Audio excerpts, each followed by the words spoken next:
മുഖ്യമന്ത്രിയുടെ connect to work പദ്ധതിയുടെ ഭാഗമായി യുവതീ യുവാക്കളിൽ നൈപുണ്യ പരിശീലനത്തിൽ പങ്കെടുക്കുന്നവർക്കും മത്സര പരീക്ഷകൾക്കായി തയ്യാറെടുക്കുന്നവർക്കും പ്രതിമാസം 1000 രൂപ സാമ്പത്തിക സഹായം ലഭിക്കുന്ന പദ്ധതിയിലേക്ക് അപേക്ഷകൾ സ്വീകരിക്കുന്നു. അപേക്ഷകൾ ഓൺലൈനായാണ് സമർപ്പിക്കേണ്ടതെന്ന് Peermade employment officer and public information officer Rosh Kumar PS പറഞ്ഞു.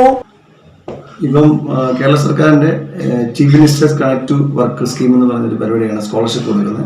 18-നും 30, അതായത് അപേക്ഷിക്കുന്ന സമയത്ത് ആ ഉദ്യോഗാർത്ഥിക്ക് 30 വയസ്സ് കവിയാൻ പാടില്ല. അപ്പോൾ ഉദ്യോഗാർത്ഥി എന്ന് പറയുമ്പോൾ 2 രീതിയിലാണ് പറയുന്നത്. ഒന്ന്, PSC പരീക്ഷയ്ക്കോ PSC UPSC അല്ലെങ്കിൽ കര നാവികസേന ഏതെങ്കിലും വിഭാഗത്തിലുള്ള മത്സര പരീക്ഷകളിൽ, സർക്കാർ തലത്തിലുള്ള മത്സര പരീക്ഷകളിൽ പങ്കെടുക്കുന്ന ഉദ്യോഗാർത്ഥികളുണ്ടെങ്കിൽ അവർ ആ അപേക്ഷ ഏറ്റവും അവസാനം സമർപ്പിച്ച അപേക്ഷയുടെ ആപ്ലിക്കേഷൻ ഫോമും പിന്നെ ഒരു സെൽഫ് ഡിക്ലറേഷനും ഈ സൈറ്റിൽ അപ്ലോഡ് ചെയ്യണം.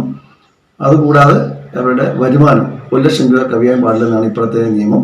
അപ്പോൾ ആടെ പേരിൽ തന്നെ ആപ്ലിക്കൻ്റെ പേരിൽ തന്നെ എടുത്ത് 1 ലക്ഷം രൂപ കവിയാത്ത വരുമാന സർട്ടിഫിക്കറ്റും ഈ PSC അവസാനം അപേക്ഷാ ഫോമും കൂടെ അപ്ലോഡ് ചെയ്യണം.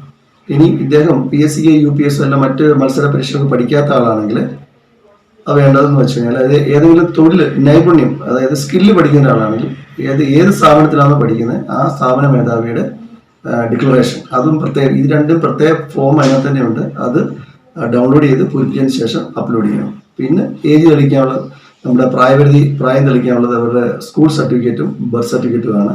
ഇനി വിലാസം തെളിയിക്കാനുള്ളതാണെങ്കിൽ, അഡ്രസ്സ് തെളിയിക്കാനുള്ളതാണെങ്കിൽ ആധാർ പറ്റും.